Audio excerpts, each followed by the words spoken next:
Good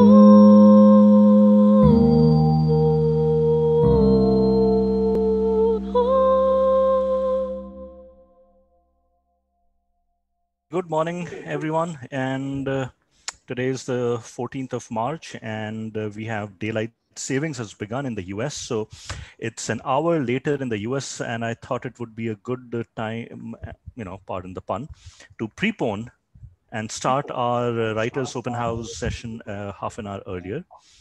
And for those of you joining in for the first time, what you've read through the invite link and also gone and taken a look at the Indic Book Club and the Indic Academy page that describes what this is about. So the intent is to encourage and help improve the writing skills of aspiring writers as well as reviewers.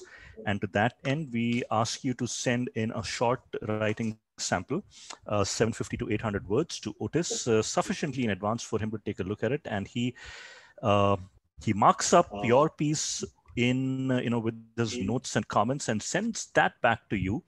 And then when we meet on Sunday, we'll go over all those pieces. Otis goes over those pieces, and you can ask any doubts. You can get them clarified, and he will also share general notes and observations about not only the piece but the general good writing practices. So.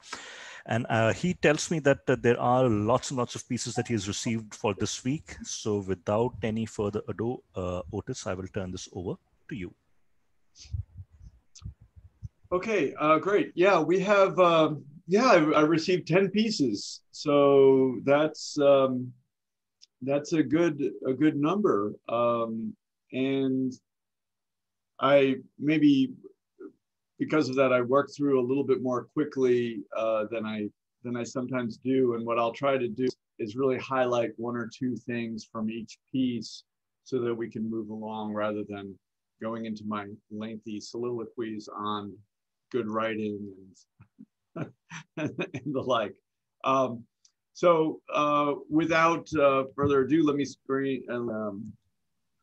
share my screen. And Ram, maybe we'll just start with your piece. You're an old hand here, so we also have people. So I don't want to scare anyone off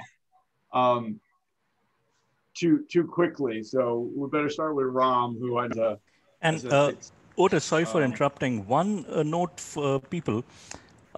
There's a certain template that is suggested, and I have also provided a link to that template. It's essentially a Word document, and the piece that Ram has sent and Otis is sharing is in that template. So it is double-spaced, Times New Roman, font size 12, and send it as a PDF document. It's easier to mark up. So yeah, thanks, Otis. Back to you. Yeah. So we probably, because we have so many pieces, we won't be able to share very much, but maybe if the author can just talk a little bit about what they were trying to do just briefly. So Ram, what is this review about? So this is basically a review about a book that has been brought out by Indic Academy, and it's an anthology of 10 short stories. Each of these stories, they have a common theme, and the theme is that in the Mahabharata war, which is very famous, there are many famous incidents, but there were also several smaller incidents, many of them pivotal, many of the warriors who played in those situations not very well known. So this is an anthology of 10 such stories that are not very well known about warriors who are not very well known. And the interesting thing is that each of these authors are first time authors. So this was the result of a call that was given out by Indic Academy for first time authors to submit their stories, and 10 stories were selected and those were published. And it's a fantastic attempt, I think, to showcase new voices in writing, encourage new writers. So it's a brilliant way. And I read this and it was very interesting. And this review captures my thoughts about this. So strangely enough, Ram, I'll tell you, I woke up morning thinking about this review. This is I don't know, it's my life. I don't know what's going on. I read this review and I thought it's really solid. I think it's a very solid review. Okay. But it's interesting that it does catch me, because I basically know that this anthology exists already. I know something about the Mahabharata war. In fact, I took Abhinav's suggestion and started reading that prose version of the Mahabharata, and it is amazing. It's so good. I'm really enjoying it. And I read some parts to my daughters, and they're like, "You have to read that." It's like they're really excited too. So, but I woke up this morning and I thought, our go-to with reviews probably has to be, who is our audience? Who are we trying to reach? And I did not write that in here. So this is, yeah, I wish I had, right? Yeah, I wish I'd just been like, who's the audience? We identify them. When it comes to a review, of course, we're talking about people who either may or may not read it, right? And we should, I think this is sort of illustrative of kind of maybe a difficult concept. When we come in to review something, we have to be sort of two people. We have to be ourselves as the reader, but we have to also remove ourselves and be a reviewer. We have to be, I'm sorry if this is going to sound complicated, but hopefully thematically it makes sense with all that I end up saying. We end up being kind of a character in the play, right? We're a character in the play, but we're also going to be a writer who is above the play. And because I've been reading the Mahabharata, it's a little bit like, I think it's Vasya, right? The narrator, right? He's mostly up here, but every now and then he comes down and he's a character, right? This actually perfectly describes our role as writers. We're the person who's up here just thinking about everything, basically. We're not narrow, we're not a character, we're not acting, we're not biased. We have an overview and then some character here. And as writers, we have to be able to be both. So the writer, you have to be able to have your experience with the work, which I think you portray here very well, very evenly. I mean, it's really great writing, I think, as the reader of the book. But this reader is also a person who knows what the Mahabharata war is, also knows essentially what minor characters are and major characters are. You basically know all that history, right? And it seems to me that you also want to answer, you also want to get it's an opportunity to get other people up to speed. You have someone who looks at your review, you might want to inform them a little bit about what the Mahabharata is, have a little bit of that history, not in the first paragraph. Okay. You want to have a little bit of probably a little history and contextualization.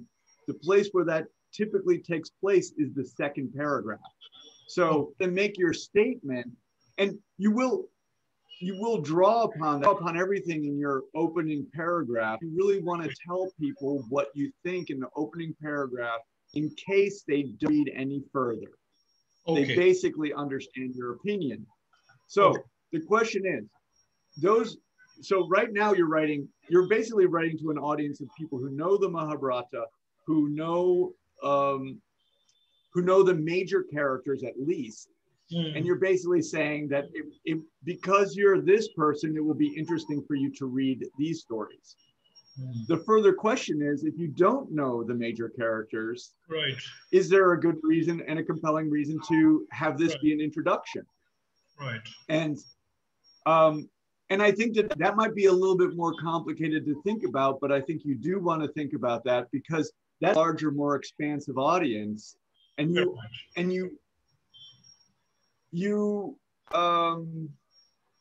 this is for all reviewers. And what I'm saying here is not definitive. I don't work in the publishing industry. I just think about it a lot, right? So for all of us reviewers, there's basically when you write a book, there's two classes of audience, right? There's the people who would read the book anyway, either may or may not read the book based on the topic anyway. That depends on it being basically competitive with other books on the same topic. Does that make sense? Yeah. That's one group.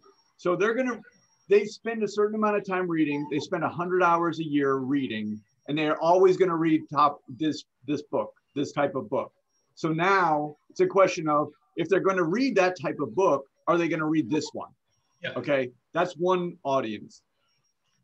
The other, even more important audience are people who are reading other types of books. Right. Right? They read other, they don't read about the Mahabharata, they read about who knows what, other topics in nonfiction, and even a larger audience, other people who just read anything, right? So maybe there's three classes of people. Speaking to that audience, also important in your review. That's probably the best thing that I've said in this entire time about reviewing. Right. To think about where the publishing industry thinks. The publishing industry thinks first about people who read this type of book. Now, here you might be saying that this type of book doesn't exist. And that is actually, that's something worth noting. Yeah. So there's no one that reads this type of book because this book has never been written. That's yet another tier that you should address, because that makes it a very interesting book. It's something that has not been done before.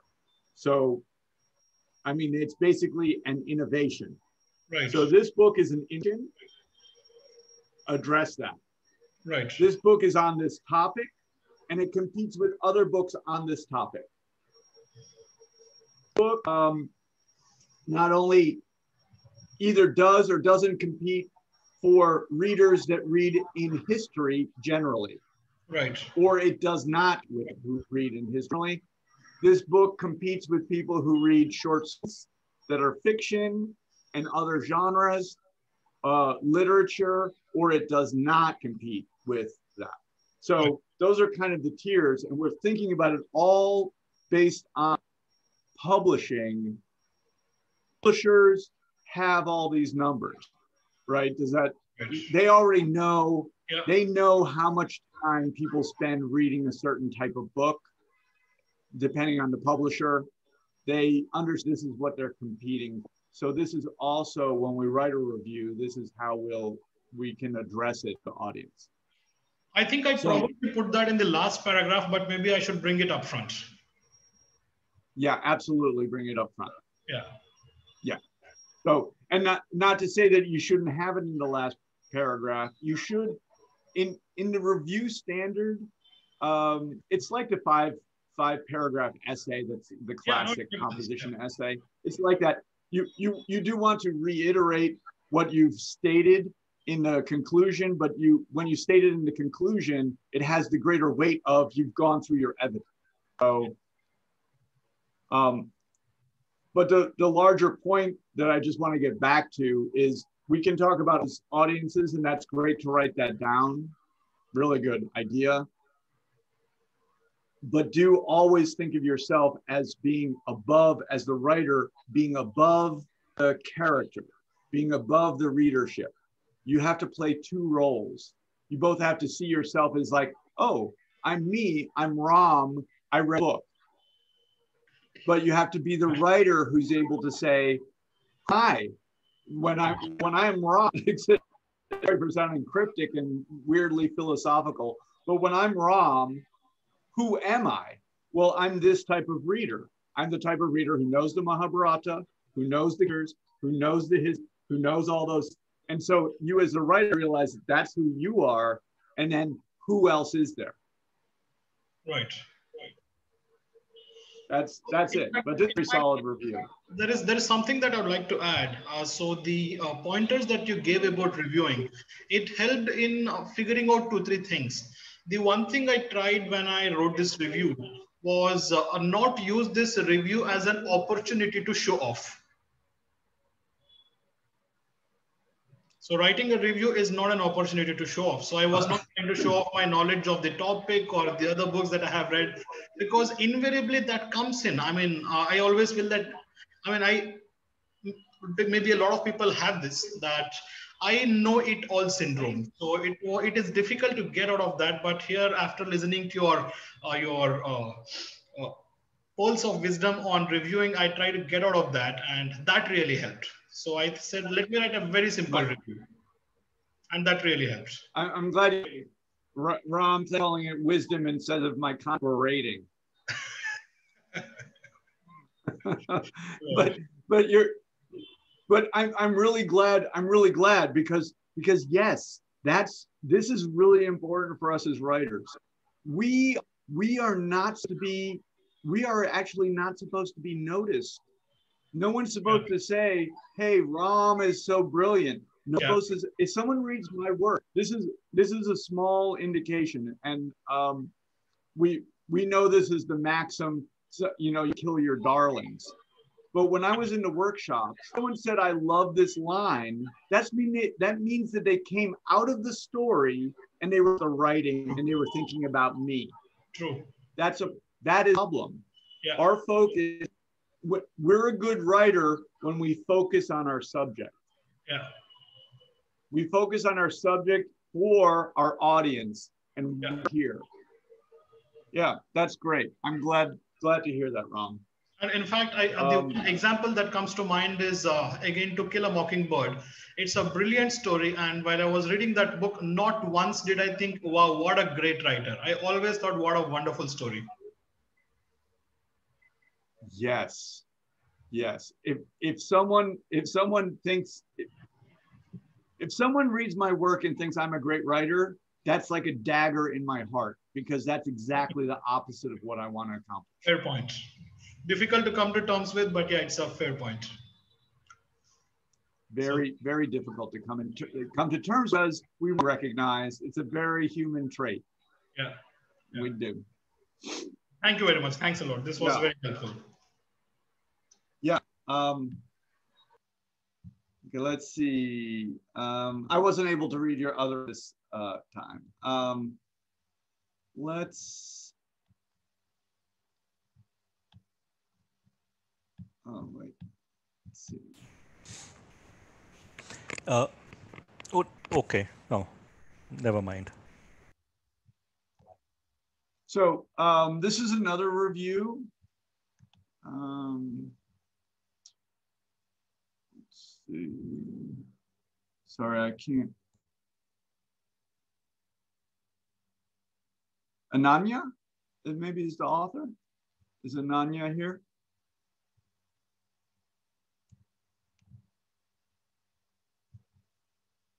Ananya?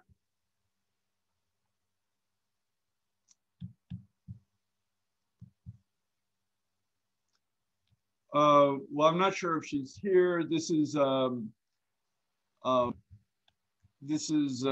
review of A Year of Wednesdays, and it's a positive review.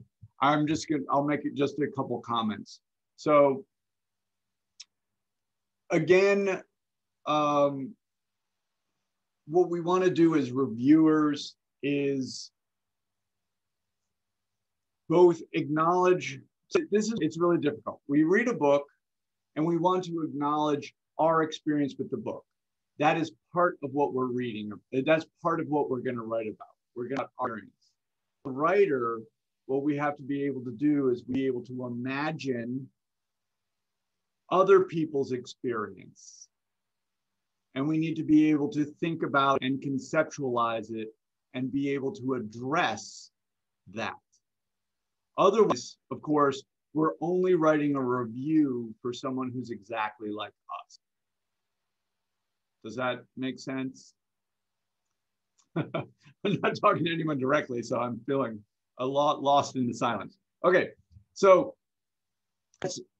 again, what I would really suggest opening up with, to let people know in the first paragraph, who are they as an audience who's going to be enjoying this book? And whether it's basically yay or nay. Does this book compete with other books of nature? Yes, therefore I'm going to get it. Does it compete with other books in other genres? Or no, etc. Who is the audience? Really think about that, because that's who we're addressing, and as a review, rather directly. And in this piece, I make the suggestion. I feel I've said this in a number of other of our meetings, and Anya is a new writer that I haven't seen yet. but it's something that really bears remembering continually, to use our paragraphs. So there's a very famous style manual in the United States called Strunk and White, The Elements of Style, that I would suggest to everyone.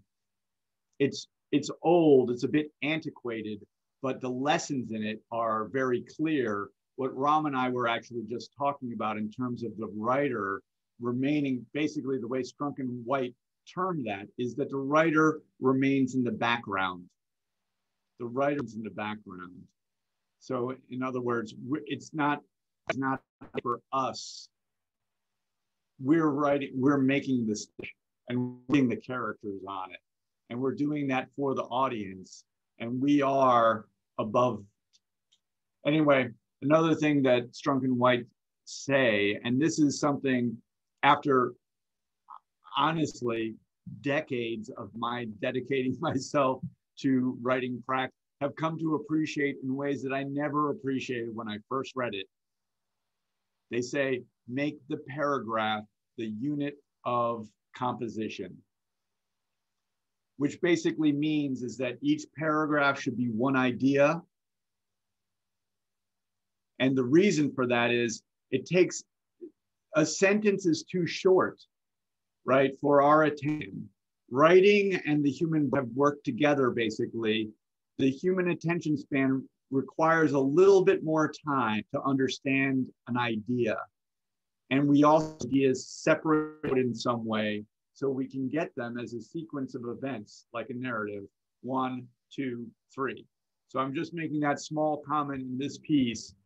The author here discusses the book, and they really give us a short summary, because it's a good summary, because the author of the review is telling us about the book in a very vague way, but essentially providing the structure, not providing the details of the book here. So, but the point I'm going to make is that in this is sort of a labored point, but the entire structure of the book is in one paragraph. Therefore, I all together, and I don't understand it as a structure. Whereas I would separating it out into 3 paragraphs. So then I'm reading the first paragraph, and I understand that this is the beginning. This is the macro sort of all of our work, whether we're writing a novel, whether we're writing fiction, no matter what we're writing, it always works like this. There is a beginning, there is a middle, and there's an ending. So that was cryptic advice that I got early on in my writing career that I've worked a lot on trying to understand. This review talks about the beginning, it talks about the middle, and it talks about the ending. And maybe it's worth stating just briefly what you should see in a beginning, middle, and ending. Beginning is obviously the introduction. We can't help it but be the beginning, but it needs to do 2 things. It needs to establish the conflict, and it needs to engage the reader. So if we're discussing in a review the beginning of a book, we might discuss how the book accomplishes that and whether it does accomplish that. The middle is what I call the nation of struggle. That's when the protagonist and the antagonist battle each other in the middle. What the middle does in terms of function is prepare the reader for the ending. I liken it to a boxing match. Like if there's a knockout in round 8, the middle is 1 through 7. Okay. And then the ending, the resolution of the struggle that was introduced in the beginning. So it's not the resolution of, is there going to be peace on earth or not? That it is. It's the resolution of the struggle that was introduced in the beginning of the work. So anyway, just a small comment on this piece. Definitely use paragraphs to help me. We use our space page to help the reader understand, because what we're finally doing is organizing information, creating a sequence of reading events for a reader that creates an experience for them from which they have a takeaway.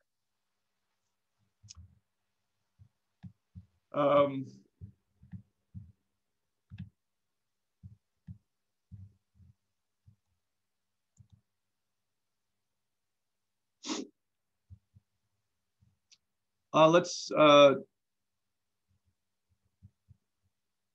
maybe we'll, let's see.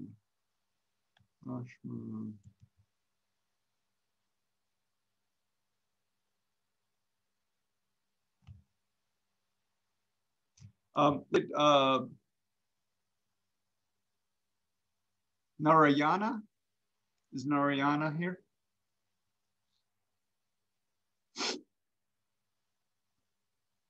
Yes, I'm here. Hi, how are you? I am fine. How are you, Andrew? I'm doing great. I go by Otis. That's my middle name, so just I like it better. It's a family name. Have you been here before? I didn't recognize your work. Pardon me? Narayana? Yes. Have you submitted something for the workshop before? Yeah. In fact, what you have put on the screen is mine. Oh, yeah, I know that this. Okay, tell us a little bit about this book. What are you reviewing?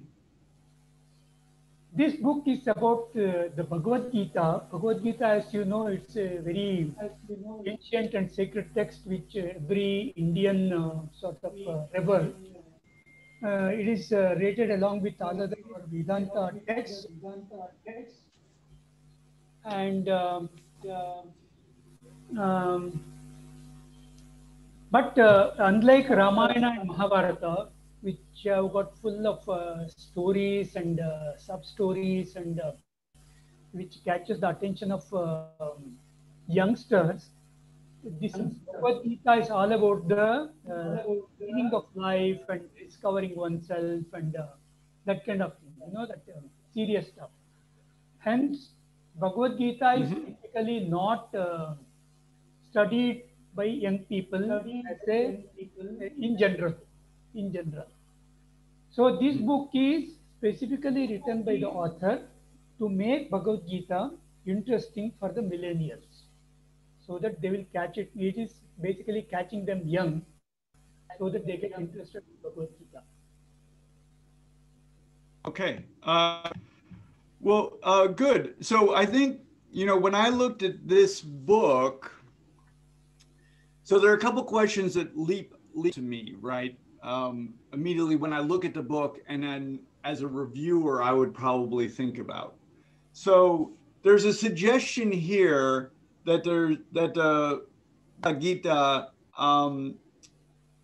is maybe not necessary. So this is, is this an interpretation or a presentation of the material that's designed for millennials?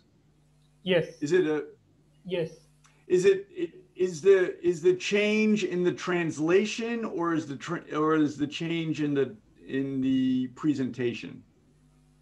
It is giving an introduction of the book in such a way so that the millennials get attracted.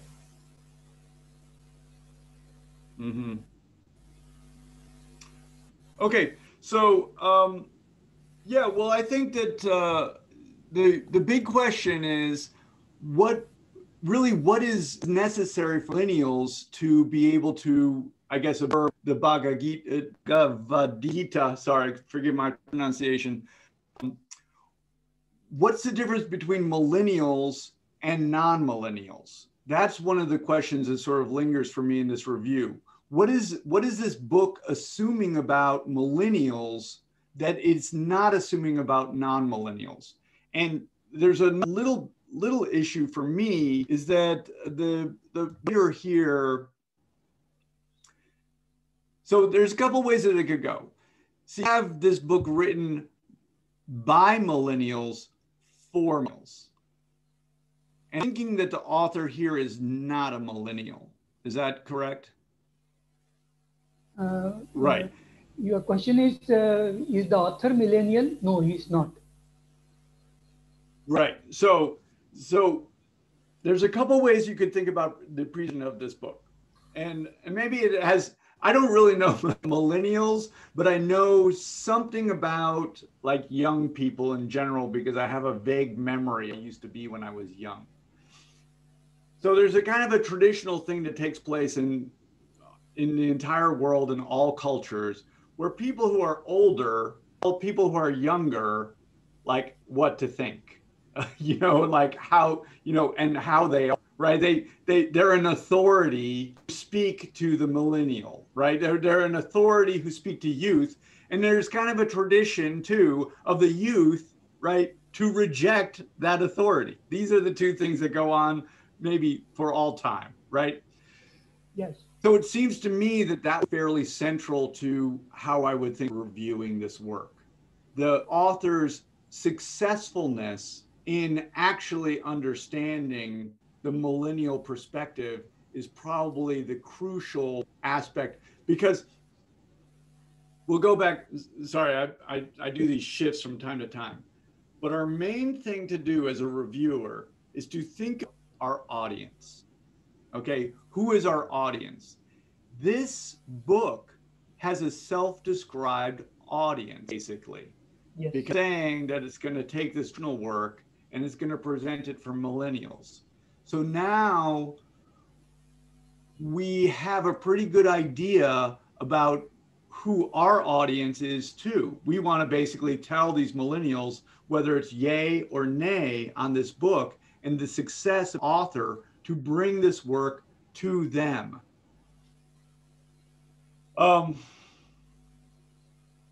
So I think that that's probably what I would concentrate my addressing right at the beginning.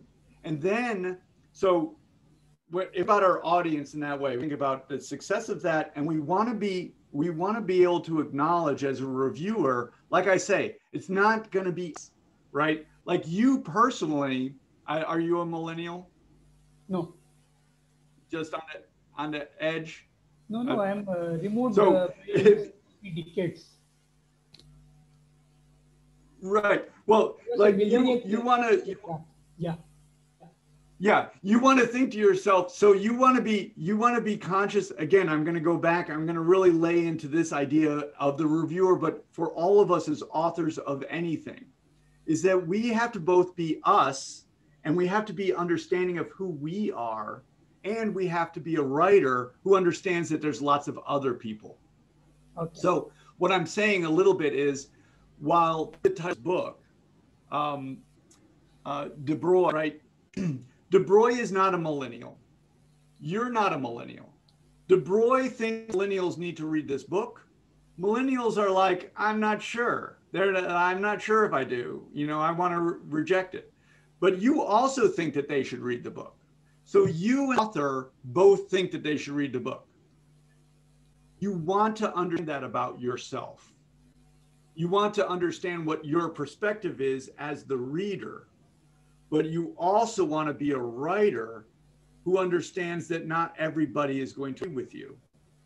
And therefore, how are you going to address this? So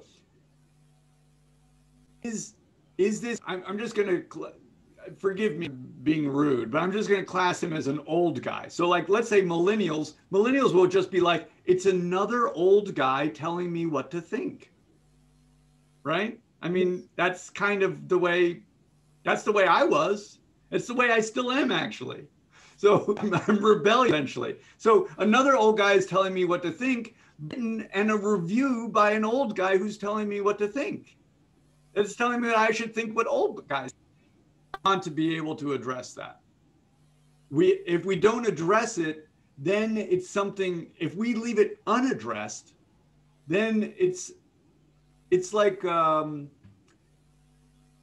it's basically central to the argument. And if we it, then our review essentially is going to deaf ears.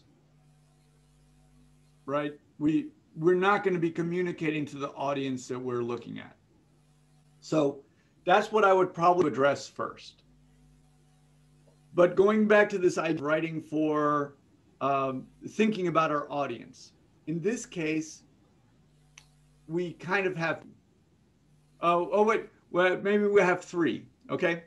So we have, it's hard for me sometimes to work this all out, but we have the designed audience, millennials who have not read the Bhagavad Gita, okay? We have those people. That's one audience, right? We also want to give some credit to maybe non-millennials who either haven't read it or have read other versions. And we might want to say, do they want or not want to read it too?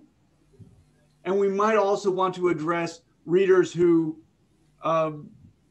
maybe it would be their first introduction to the work. And maybe they want to read it too. Or maybe, in this case, obviously the design is towards millennials, Indian millennials who are Hindu, but maybe it's a good introduction for people who are not Hindu to the work.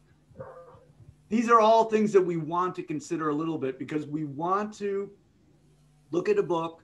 We want to think, who is the audience that it's designed for? Like basically, who do they think they have no matter what? This is what publishers think. They have these readers no matter what, and does it expand beyond that, right? Right now, this book has as readership millennials who maybe aren't going to question whether it's an old guy or whatever telling them what to think anymore. So that's that group of millennials, but that is certainly not all millennials. There are some millennials who will resist, and you want to think that group. So will this expand into that group? Reach the audience it intends to reach in a larger way? Will it reach another audience? This audience that is already familiar, or maybe older people who have not been introduced to this work, or maybe people who have been introduced to the work but want a fresh take on it. So that's another group. And even more, never been introduced to this work, which is a complete, and maybe people who are even outside of the culture. Okay. If we do that, you're suggesting something. You're ever widening your audience at a certain point.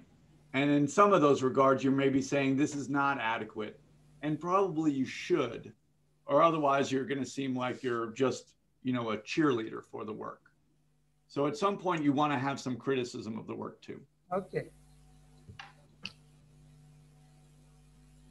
But, and I marked this second paragraph, and this is probably the thing that I would like everyone to take away when thinking about the review. Use the second paragraph to contextualize what you're. So, in the second paragraph, you start to really just write your opinions. It's sad, and it can be a wonderful companion, and you're essentially talking from your heart and talking and focusing on the of the book. I would continue to focus on the book and the central issue of the book, but I would use this second paragraph to contextualize the book. Okay. This book exists in this other body of work, right? So that we essentially, it's the place where we understand the history. The second paragraph is the place for history. Okay. And the thing with this book is it takes on something that's very significantly difficult. And so I'm really, I'm excited to see how you end up dealing with the review with this in mind. It is a big task for the biggest task that a writer has is trying to understand their audience.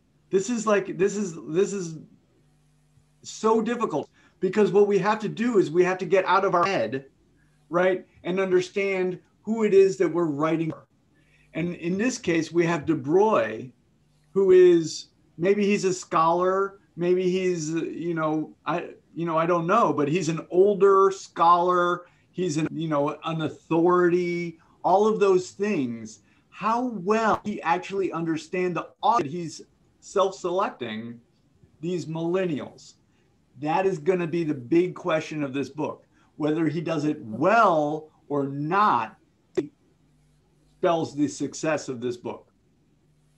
If he's not able to basically convince millennials that he understands that, of course he's not going to be able to offer them the information if they don't trust him.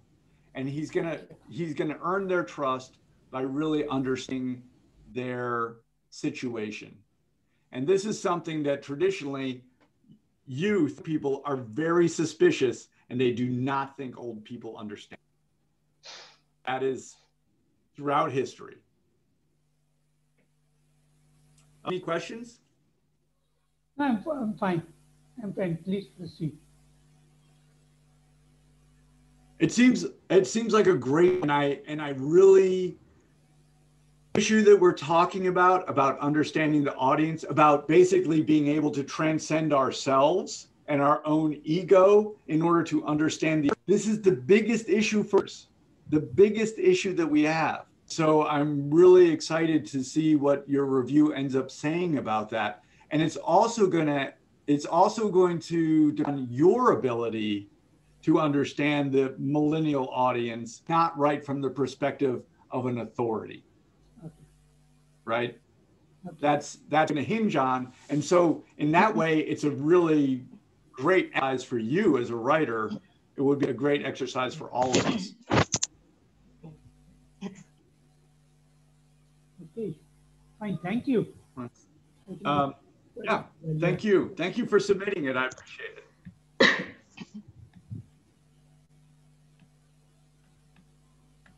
And so that one. It's another review. Anil, is Anil here?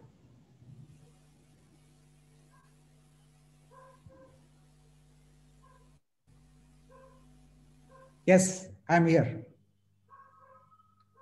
Hello. Oh, hi, Anil. Hi. Okay. Hi. Is this the first time you've submitted something to? Yes, this is the first time. Okay, well, thanks so much for submitting it. Thank you for reviewing. So, yeah, sure, of course. Okay, so tell us a little bit about this book. So this book comprises of about 53, various essays, all about India, starting from partition time, freedom fighting, how all these political organizations started, and comes back right to the doorstep, like in today. We have issues today on the ground, and it deals, there are essays about that. So in all, it's written by, a standing BJP member, a senior member who has been in the party for a long time and who is an insider to the government sometimes and to the party. And he has seen it from, a perspective which is up close. So yeah, okay. That's pretty much about it. Well, I think I did kind of understand that. Now I don't know in political parties, so if it's a book by a politician in the U.S., it's going to be biased. It's going to be biased based on their political points of view, which encompasses in the United States at this point not only questions of, let's see, I mean, it's everything: economic policies, social policies. I mean, basically, politics seems a place to me, from my humble opinion as a person outside, where everyone is trying to go in about how they can make policies that are going to benefit them and their friends. A big battle with You know, that's what it seems to me. If we have a politician, so this comes back to the essential issue of we're going to be a reader of the work. When we review something, we're going to be a reader, and then we also have to be, we can call it the reviewer, but we're going to be the writer, right? We need to be both the person who is like a character in the story, like reading, and we're like, oh my God, yes, I agree. I totally agree. I don't like the whole, and I think that they're selfish, and I think that I'm not, right? I mean, like all of us, we all. So I'm that person who gets really involved in the work, and I'm moved by it. I'm impassioned by it. This is the case for all of the works that we've read. Everyone that's reviewed a work is the same way. They are a reader who responds to the work. When we're a reviewer, we want to think about ourselves as a reader and understand who we are as a reader. And we want to understand other readers, people who are not like us, people who do not have the same opinions as us, the same bias as us. If we do not imagine that larger group as a writer and put those points of view in our work, it will seem as if we are just biased. Like, and you know what? That is unfortunately, it's not much different than on Facebook going, you know, I like it. I don't. Right? You know, the way people review on YouTube, yes or no. That's just opinion. It's just thumbs up, thumbs down. As a reviewer, we want to try and do more. I think, so this is where I get into my mystical writer self thing. This is the thing that we really work on when we become writers, right? We're going to look at Rashma's play in a little while. And I was just talking to my daughter about this. We were driving someplace and we were talking about characters and motivation. The writer, right? So let's say, not in this case, this is a review. And this is a review, but in the play, right? Rashma is up here as a writer, and she probably identifies with one of her characters more. One of her characters is like her, right? And she can write that character. Well, as Oscar Wilde said, only the shallow know themselves. I think that that's worth thinking about. But anyway, we have a closer affiliation with one character. But as writers, to be able to write all the characters. Writer, and I'll go back, I really liked this in the Mahabharata, and I liked it as soon as I heard it. That was years ago. My mother was reading it, and she told me about Vasya. I think I'm pronouncing it right. I hope. Vyasa. Right, Vyasa as the narrator. The narrator's up here, but sometimes the narrator comes into the work, the character. The writer has to understand both the writer perspective and the character perspective. They have to be able to, what I call co-consciousness, right? That's the psychological idea. To be able to move fairly seamlessly between the consciousness of sort of know everything potentially. So there is one issue with that, right? So, sorry to interrupt. So there is one issue in being the writer, okay? Which is the subject matter knowledge. You know, the writer has done all the research. And if we have to elevate ourselves to the writer status, what about the subject matter that is associated? What about the fact and the data and the subject matter that the writer has gathered? So we wouldn't have that advantage. See, we are reviewing random books. Okay, it's easy to be inside the book rather than being in the writer position. So how do we resolve that conflict? I'm just gonna, so I'm not sure that this is addressing the issue, but basically what I've noticed in life is that every single person on earth thinks that they've done all the research and they know what's right and what isn't right.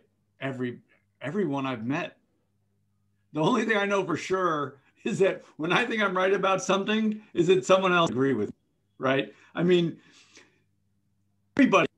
I mean, it's remarkable. Everyone is like, I'm right, you're wrong. What I tend to think about is that everyone is actually right in their way. You know, I bring that in. So as a writer, I think we want to try and understand that larger perspective, and we want to put both of them down. The problem with for us as writers, we cannot on what to think. That's not our job. Our job is to be able to understand and present the world for the reader, whoever our audience is, so that it can make their own opinion. So anyway, the upshot of it here with this review is I think that you have to be far more out with it, that this writer potentially has a bias.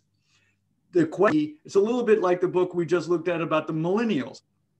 The writer has a bias, we might assume that the writer has a bias, just like we might assume that the old person who was writing a book for the millennials doesn't really understand the millennials, right? We might assume that. That's what the writer should address.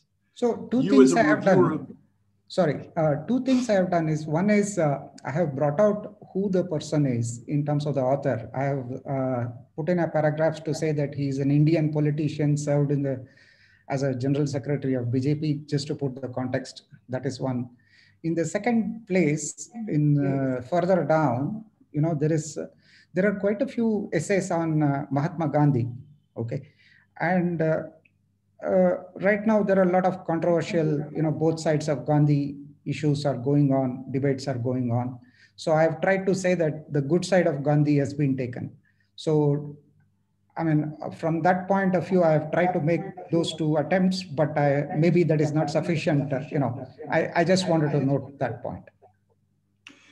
Yeah, I think that you have a lot of information. I'm just trying to suggest that you address the issue of potential bias, you know, right from the get-go, because the issue that you want to basically get on the page right away. The issue with any of these things that we're reviewing is like, I experience all the time. So I read a book, I agree with a view of the person who wrote the book. Therefore, I like the book. I read a book, agree with the point of view of the person who wrote the book. I don't like the book, right?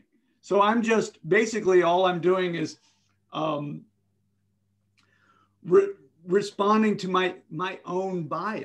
But we as a reviewer want to look more holistically. So like, and I'm fairly sure that it needs to be addressed. Like if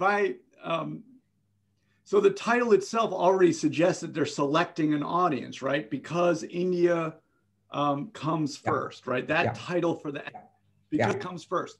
So that's just like the Gita for millennials is selecting an audience. This book is also selecting an audience. It's selecting an audience of people who already think that India should come first. It is not basically encouraging people who do not think India comes first to read this book. I think that probably needs to be addressed. So just like the book about the millennials, so this book is designed to communicate and find an audience already hold this political disposition. Does it satisfy there? Yes or no? Great, it does. Will it satisfy people beyond that audience, that selective audience? Will it actually gather in people who do not hold views? Will it convince them? Is the research sound? Et cetera, et cetera. I would probably try to address that. So this is looking at audience. You're writing a review for people who may or may not read this. People that already hold these views, they're probably a lock. They're going to read this book no matter what. Fans of this author, fans of this point of view. Will it reach a larger audience? People who are just in politics? Will it reach an audience of people who are in politics even beyond in politics? Right? These are the questions. Sure. we want to try and address these various levels of audience. This book seems like it's pegged for a certain audience, and we basically have to address the fact that it is only being kind of self-selected audience already there. Is it going to meet them? Again, I'll go back to the millennials. We have an old person who's writing a book for millennials. That's the central question, right? Can that person actually accomplish this task? I imagine in this case, we have someone with a particular point of view writing for an audience that shares that point of view. I'm going to imagine he does accomplish that task probably pretty well. And you can write a little bit about his biography. He's conservative, he's liberal, whatever, and that's who he's communicating with. You put that on there, he's definitely going to communicate well to that mass. But does it break out? Does it do more than essentially preaching to the choir, as we phrase it here in the United States? Does it do more than simply reinforce the opinions of people who already hold those opinions? Yeah, that's the question. Yeah, actually, I mean, just thinking about it, we all think that we are nationalists or patriots or whatever that is. But then when we really get into the facts and issues, we understand that we do not know many, many things. So, there are people who may think that they are something, but without knowing the history or the facts and stuff like that, so there is a large amount of those audience. Right. Well, and like you say, right, you might be a nationalist, right? That's you as a reader. But you as the writer have to understand that not everyone's a nationalist. I will tell. So I'm from the US. We have nationalists in the US. I am not a nationalist. Okay. If I was a nationalist in the US, that means actually I'm sort of against the other countries benefiting. And I actually don't feel that way at all, because America First exists in America. I'm not part of America First. Honestly, I'm not. I mean, I wrote the other day, I was like, I don't want a COVID vaccine until everyone in Africa a COVID vaccine. That's not my way. But we have to understand that there are these other points of view, and it's absolutely. I really want to. I don't know. Emphasize this. We as writers are kind of like two different people. Human being, which means that we're in the fray. We're a character in the story, right? And things happen. Someone throws a rock, and we're like, "Ow!" Oh, and we want to hit them back. Okay, that's us down here, right? We're like fighting. We're doing all this stuff. But then, as writers, we also have to be up here. That's the dual consciousness. That's where we say, "Hey, look at that!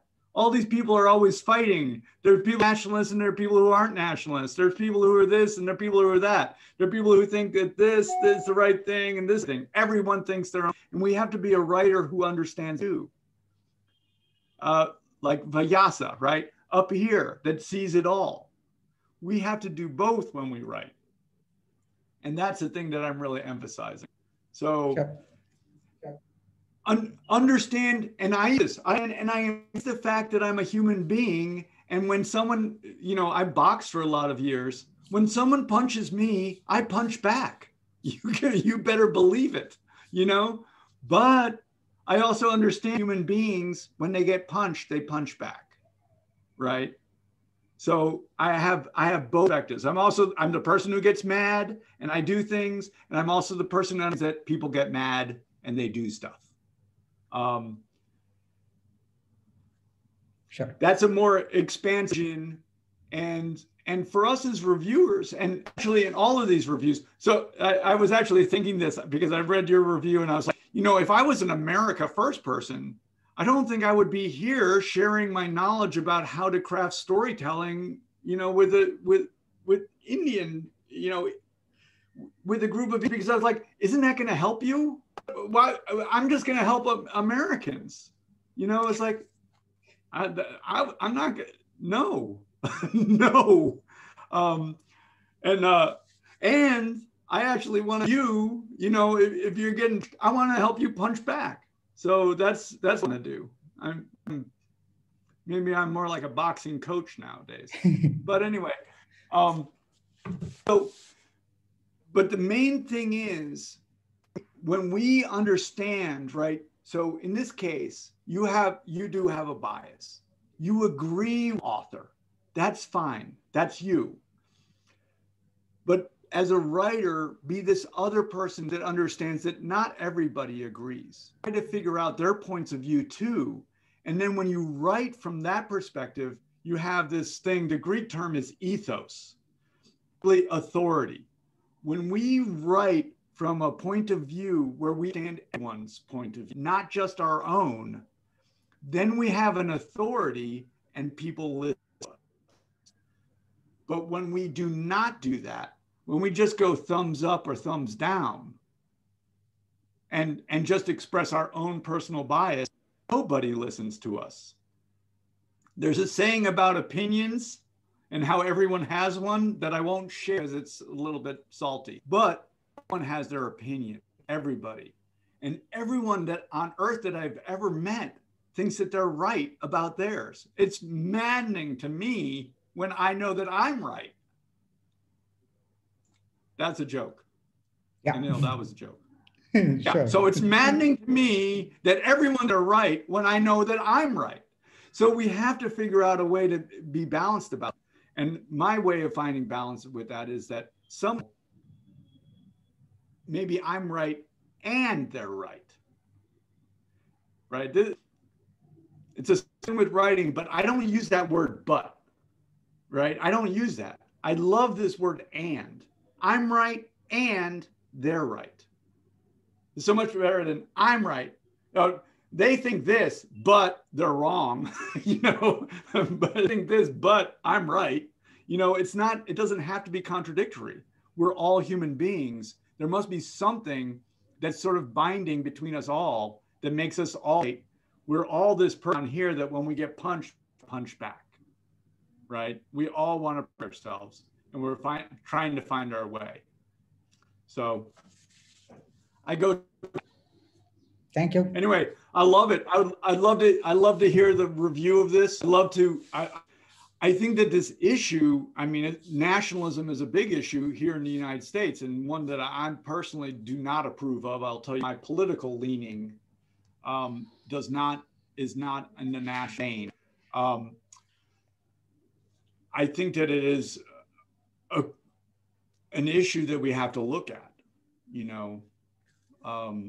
so I'm seeing this review again and knowing more about this. Okay, thank you. I better move on. Thank you. Yeah, thank you for submitting it too. I look forward to next.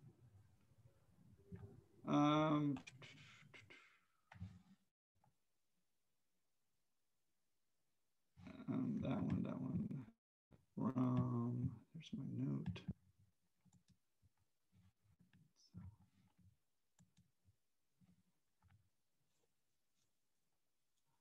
Hey,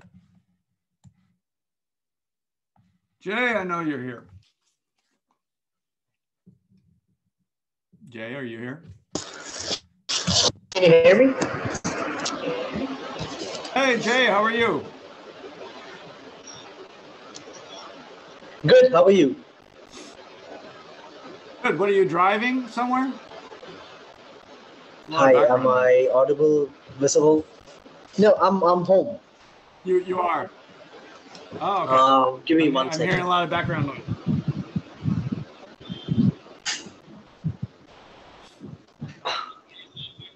Yeah, that was a fan. It's getting hotter here. Oh yeah, it's getting a little warmer here. Yeah, Otis, Jay is that better? Jay's based in Delhi, and I think the temperature in another month or two is going to touch 130. He'll need more than a fan. Hey. You need more.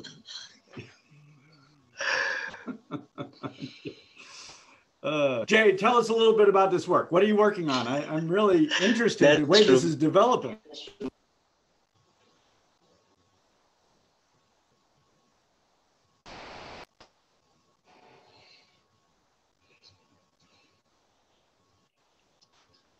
Jay, you're frozen.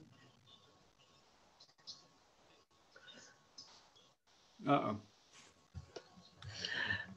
Oh, wait, so this was a sort of a fan fiction based on the Mahabharata, like a lot of.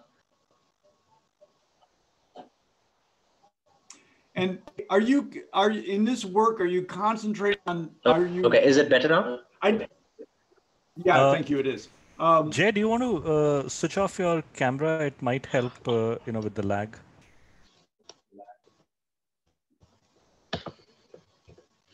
Great, Jay. And so you submitted a long piece, and I can only read, maybe 750 words or so for this. So I wasn't able to read the whole thing. I read the beginning of it, and I was going to make some comments to think about as you're developing the piece. But let me just ask you. Yeah, that's what I'm trying to do. Yeah. Was it better now? Right. Yeah. So yeah, thank you. That's better. I can hear you well. So. Yeah. Okay. Uh-huh. Oh, I was just going to say, I think that your piece is dealing with Shona, who's carrying his parents in baskets. Yeah, that's done. From A to B, and we're in this spot. And you've now written something like pages on it. So I'm excited that it's extended, and I can see that you're definitely delving in. You're delving into the moment in a really potent way. And I think that's a great development. So the one point I'm going to make. So what happens here, and I'll say for everyone, you're familiar with this. This is from the Mahabharata. I have not read this story yet in the version that Abhinav suggested to me, which is excellent, by the way. Is that we have a man there and carrying and he tells his origin story, essentially. He tells the story of his brother, who's the favored brother, and he's the one who, right. So this is the turn off you can turn off your sound if you want.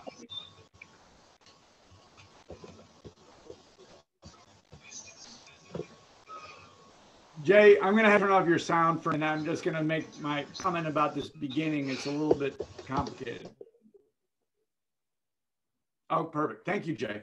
Okay, so for everybody, so if you can understand this story, we basically have, I'm sure that you can, we basically have the old man who's his parents, and he's telling the story of, that you may be familiar with already, of basic origin, and his brother a warrior, but he's the one who's become sad basically with taking care of the parents, telling that story. And so we have these big blocks of dialogue.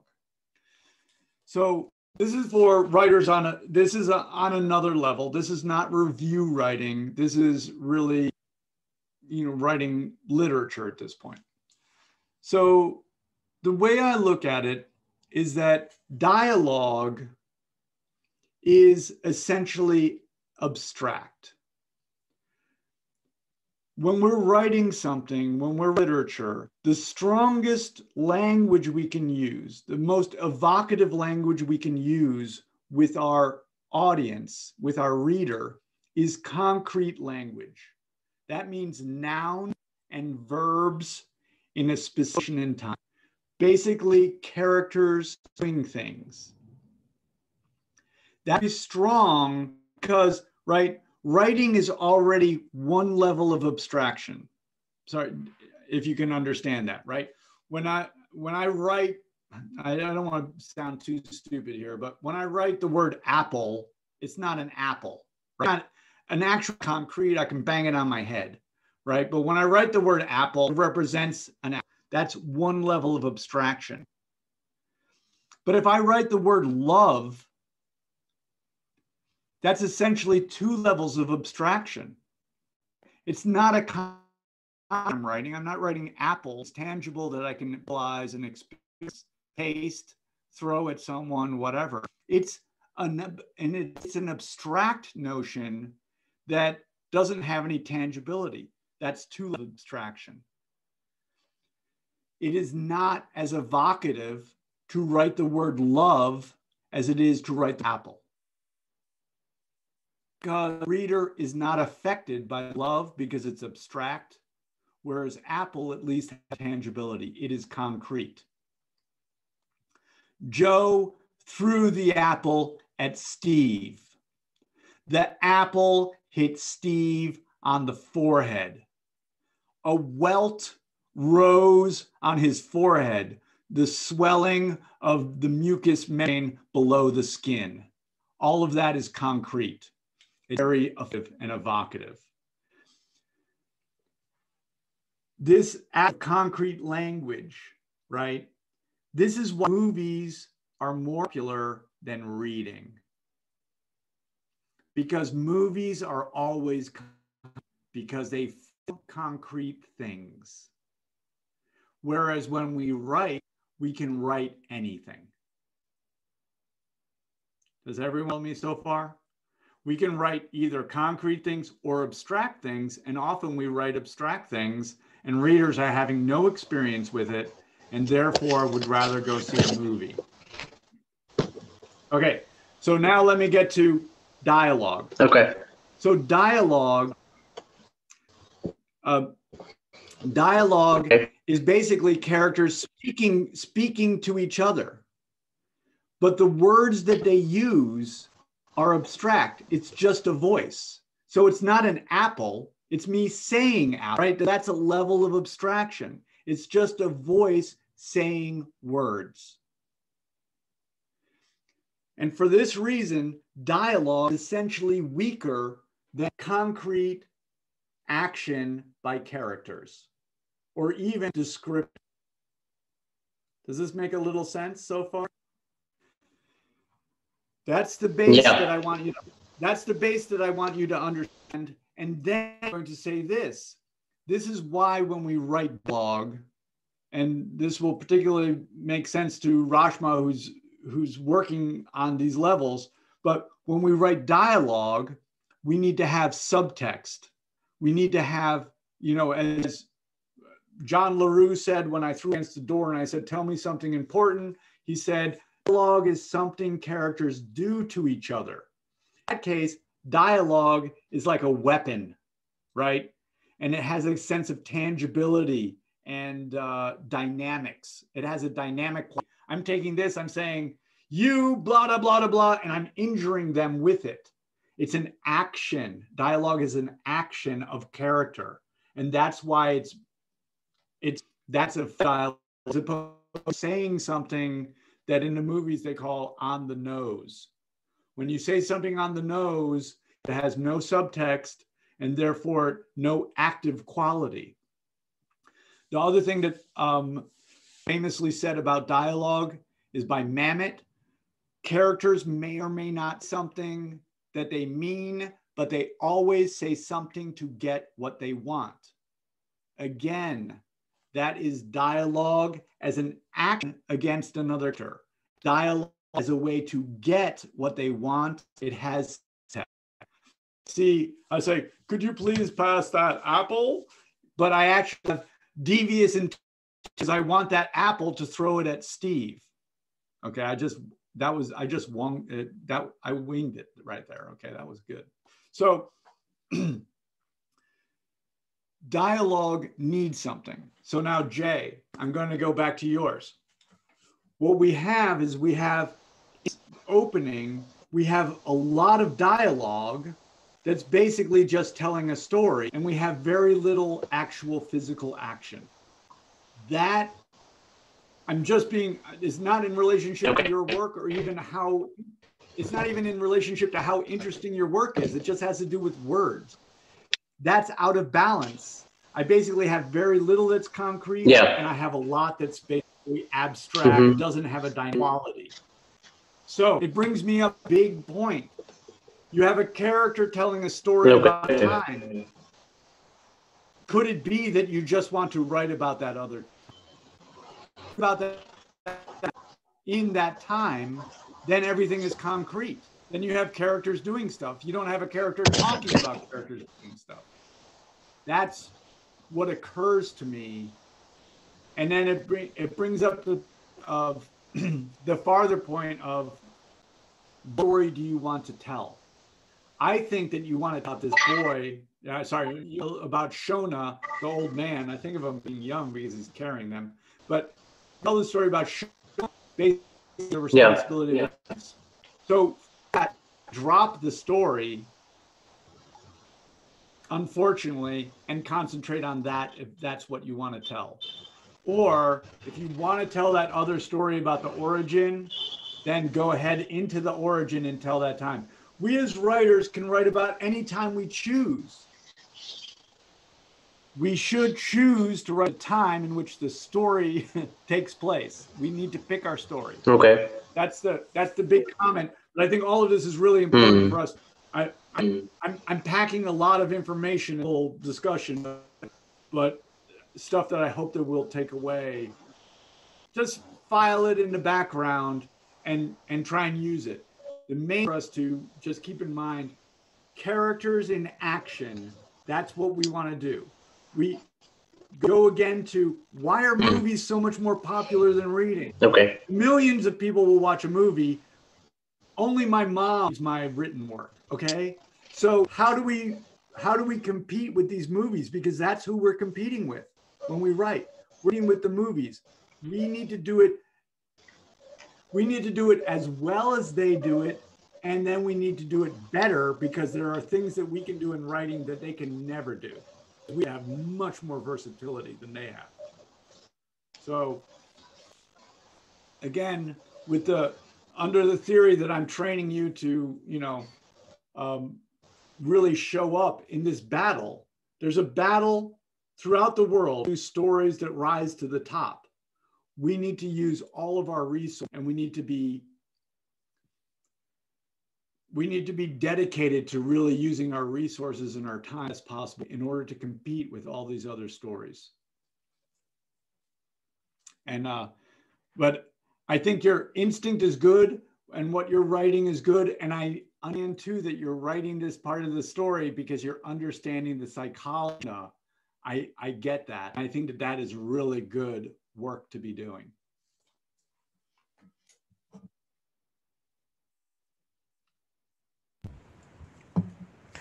So, Otis, we have about 10 minutes. How many pieces did you have remaining?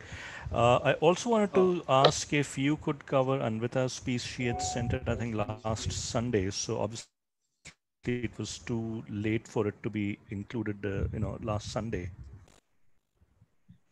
Right. Let me, that's this one. Let's talk about it. So, Anvita, are you here? She is. Yes, she's there. So, okay. Anvita, do you want to just say hi? Anvita, you want to? Hello. Yeah, say hi or a little. Hello, Otis. Sorry. Can you tell us a little bit about this work? It's a fictional retelling about Amba's story. Amba is a character from the Mahabharata, a minor character who plays a significant role later during the Mahabharata war. So this piece only describes her penance when she wanted to obtain a boon. Great. Okay, thank you very much. Okay, so this piece, in the course of these workshops, I read a lot of pieces about the Mahabharata, and I'm not sure that I'm ever going to be able to say something that's really definitive about the work that you're doing to take those stories and then sort of bring them, maybe we could say like refresh them for the world. I think right here is maybe a place where we might get close. Okay, so the modern standard of drama, and we've talked about this a little bit before, because the Mahabharata is coming out of an oral tradition, essentially, as I see it. I'm no expert, but anyway. But like the Iliad, Odyssey, Maratha, and all stories, we can understand that only some people were writing things, but most people were actually just retelling them as storytellers. And as such, they were a way to contain cultural knowledge that got passed down through centuries, right? For a time. They were a way to store knowledge. And in a lot of ways, they were told. You told happened. This happened, this happened. It's memorized through sort of rhythmic patterns in the language. At least that's my understanding from reading this academic named Walter Ong.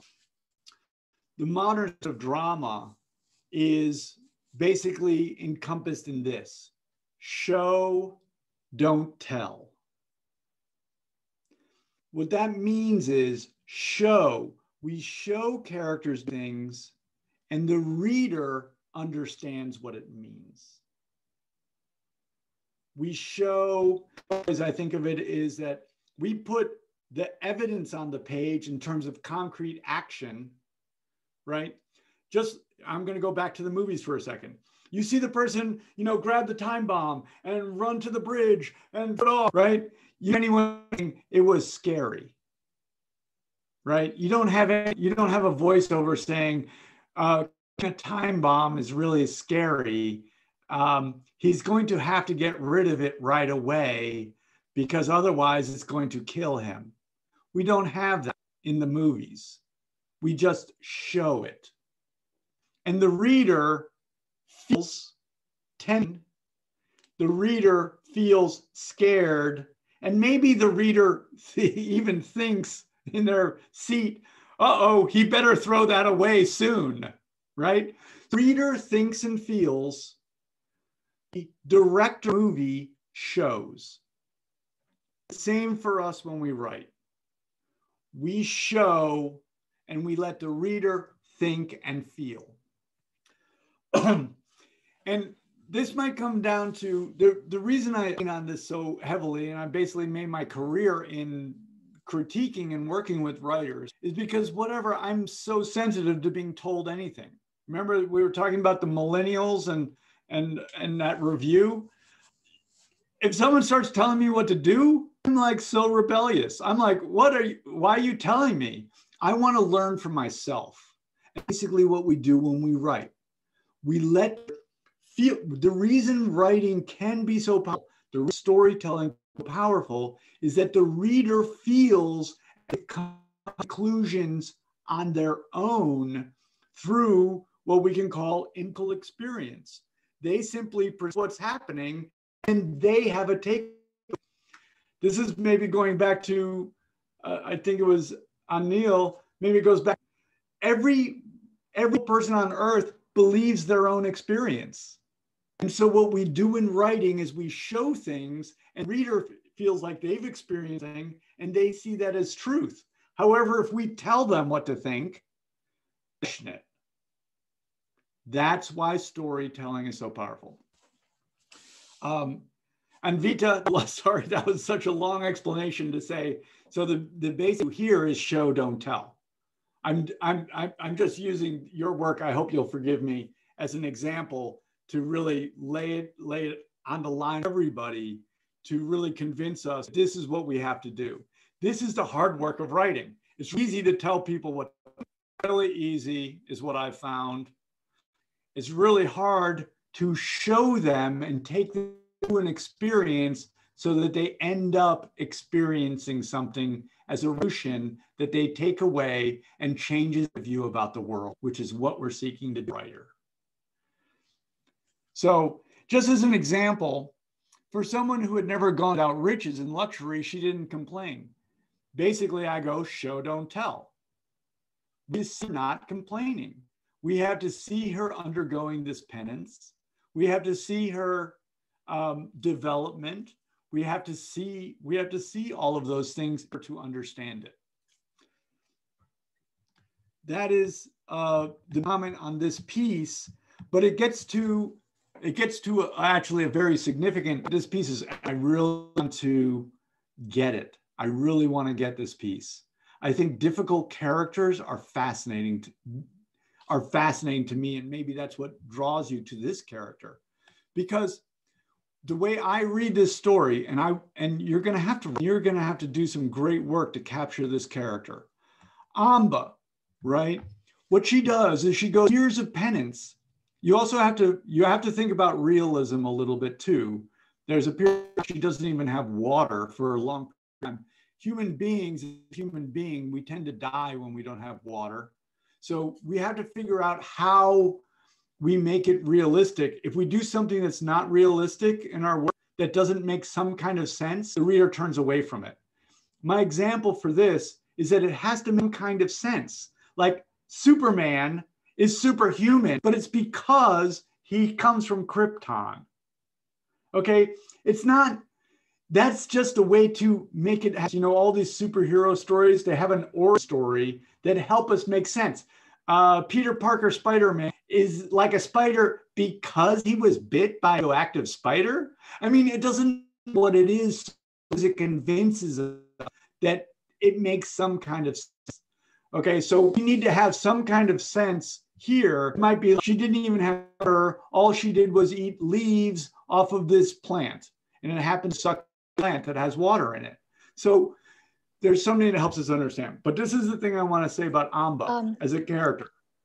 Sorry for interrupting you, Otis, but this, I actually had to read up on this character from an unabridged version of the Mahabharata. So this was a critical edition where the author took different Mahabharats, like different versions of the Mahabharata, tried finding the shlokas that were common in all, and then he translated that into English. So all these facts that I put in were actually from that book. It sounds extremely unrealistic, but I was trying my best to stick to the critical edition, which is why I added all these facts. Well, we have to think about whether we want an audience to believe in the existence of this character or not. We have a shared physical existence that we basically understand, and we have to somehow have something that helps us understand she might survive if she's not having water, for example. And you just have to do that work, just lay it in somehow. I mean, it can be that maybe she's blessed by a god that's allowing her or protecting her. You can do what you want, but we need to have some kind of explanation so that we understand it. If we have gaps, if the reader has gaps in their understanding, if not make sense out of it, then we lose the reader. That's the problem. So we never want to count on the reader believing what we say. We want to make sure there's a world in which they can believe what we say. And that might be that we have to present that world. Is this meant to be a world that's realistic like the one we know? Or is it meant to be like a mystical world that we don't know, that existed at some other time? Or is it meant to take place somewhere else? We have to somehow take account. You can work that out, how you like. But the thing that I want to get to about character, because character is where I really live in terms of stories, and this is the thing that's most interesting to me, is that this character, Amba, gives up everything. She's given up absolutely everything, including at a certain point, I think her, even her, where is it?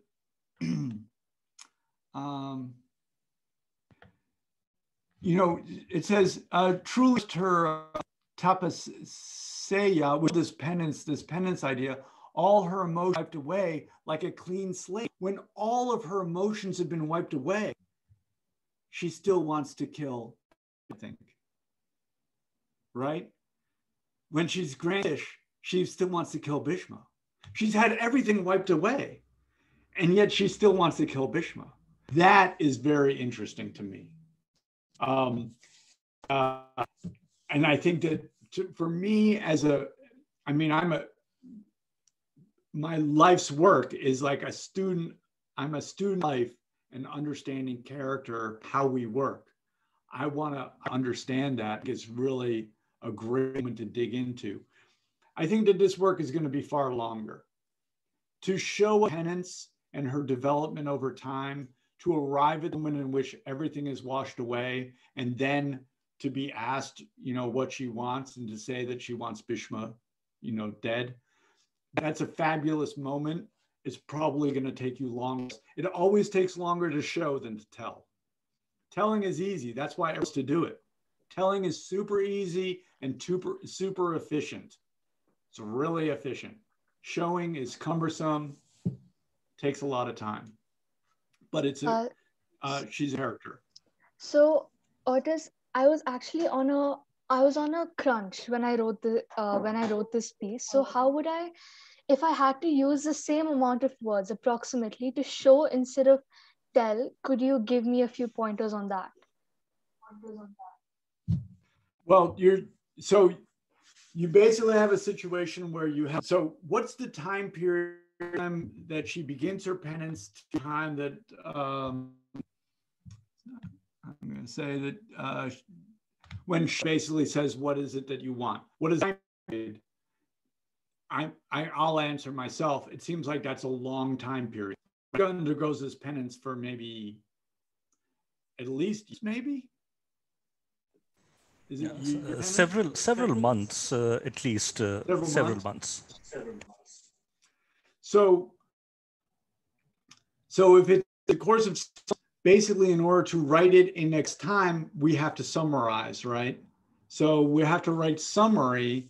And the way I would do it then is I would write summary for a good amount and then just try and hide by showing various things in what I would call key scenes. So you basically come out of your summary. For months, she ate nothing. And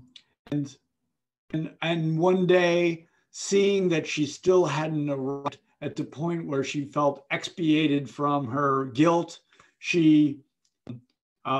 the servant brought her a cup of water and she pushed it away. Sorry, I'm just making it up on the spot, but basically go into a mini. What we do in summary is we take away time and we compress it.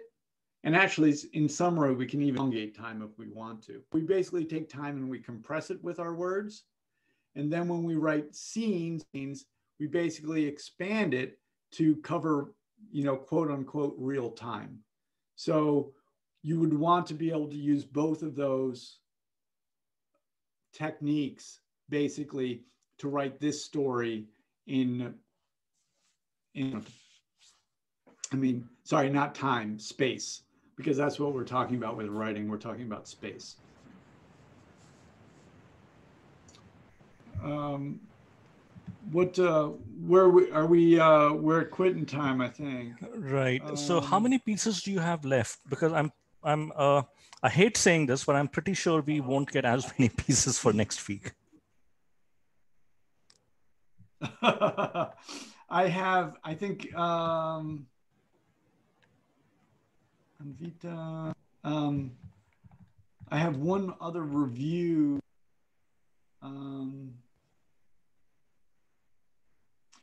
Maybe I can just handle this review, and then Rashma, would you be okay if we did yours next week? Yes, sure. No problem. And it may be Rashma's left. If I've missed something else, I'll push that to next week too. But this is just a short review, and I just actually have a short comment, and I'm pretty sure that I'll here. So if you can see this here, this is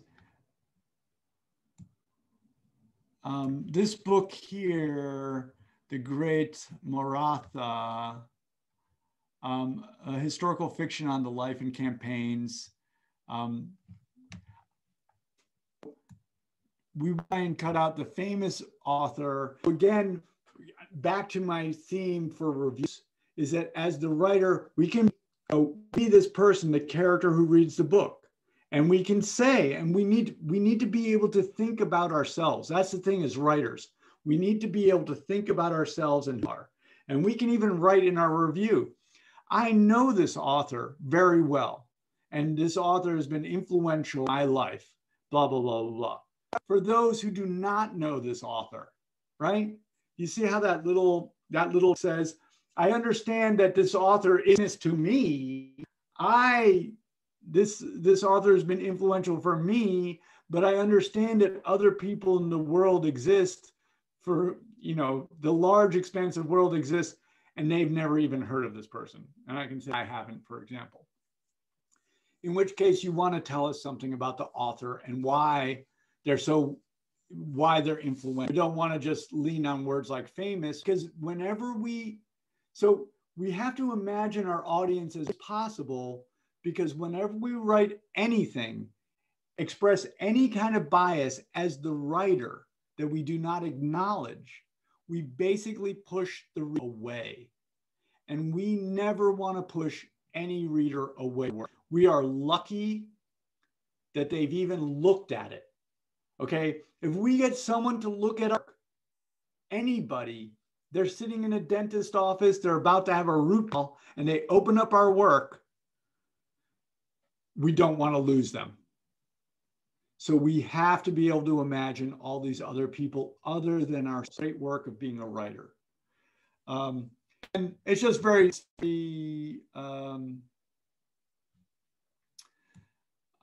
review. The author has done a fantastic job.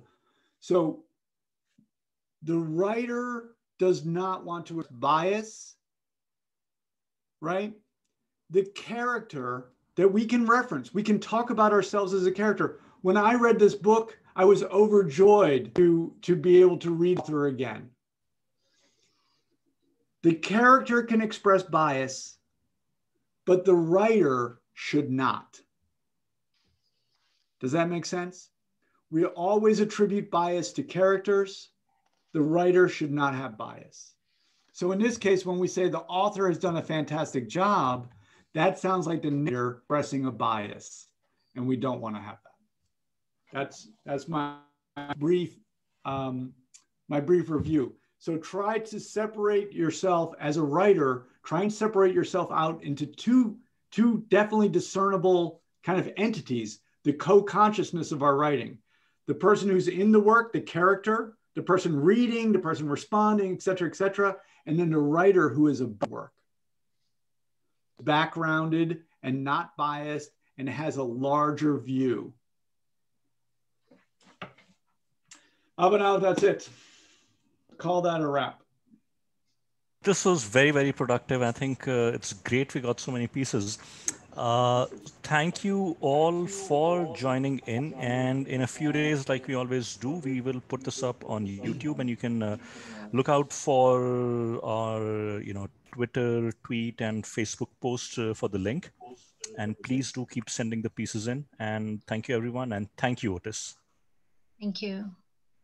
Thank you. Bye. Thanks for all the great work. I really appreciate it. As always, I have so much respect and admiration for everyone who takes on the difficulty of, and I really encourage you that it's not only producing pieces that we're after, it's also actually developing this viewpoint, which I really think is so for us, and it really becomes a positive addition to the world. That's feel for the day, but I think it really is a positive addition to the world when we engage in the world from a writer's perspective. So thank you all for doing it. Thank you very much. Thanks, Otis. Thanks, everyone. Bye.